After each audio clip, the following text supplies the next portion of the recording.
Ce matin, dans le nord de Paris, une trentaine de migrants attendent pour une distribution de vêtements. Comme de nombreux arrivants, ils étaient venus en France pour chercher une protection et du travail, mais ils n'ont trouvé que la rue.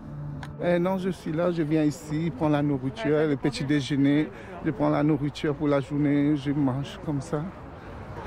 C'est dur, c'est dur.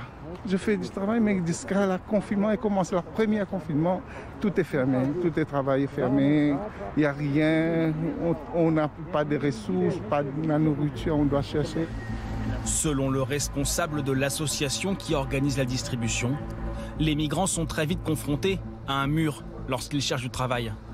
Les démarches prennent beaucoup de temps, que ce soit les titres de séjour ou les demandes d'asile, ça a des délais très très longs.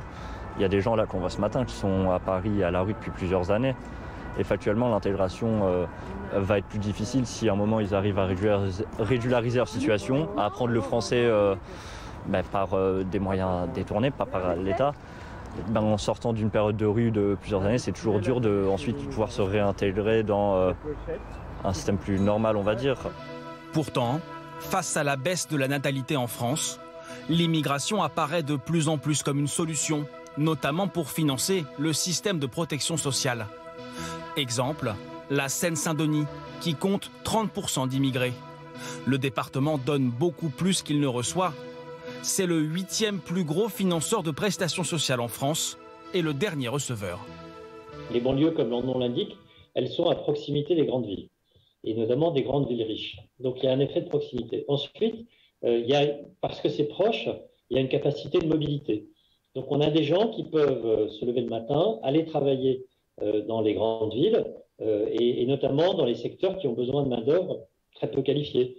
L'hôtellerie-restauration, les transports, les chauffeurs Uber, toute la logistique, tous les soins à la personne, notamment pour les personnes âgées. Il y a, là, de ce point de vue-là, la proximité est un atout pour les quartiers populaires. Donc, la Seine-Saint-Denis, dernier bénéficiaire, parce que c'est le département le plus jeune de France. Premier département bénéficiaire, c'est le Var. Et le Var est quasiment le département le plus âgé en moyenne de France. Faire appel à des migrants pour compenser le vieillissement de la population, c'est le choix qu'a fait l'Allemagne en 2015. À l'époque, plus d'1 million de personnes venues d'Irak, de Syrie et d'Afghanistan ont été régularisées par les autorités. Ce que nous vivons est quelque chose qui va continuer de nous occuper dans les années à venir, nous changer. Et nous voulons que le changement soit positif et nous pensons que nous pouvons y arriver. 5 ans plus tard, environ la moitié de ces migrants ont trouvé un emploi stable et contribuent désormais à l'économie du pays.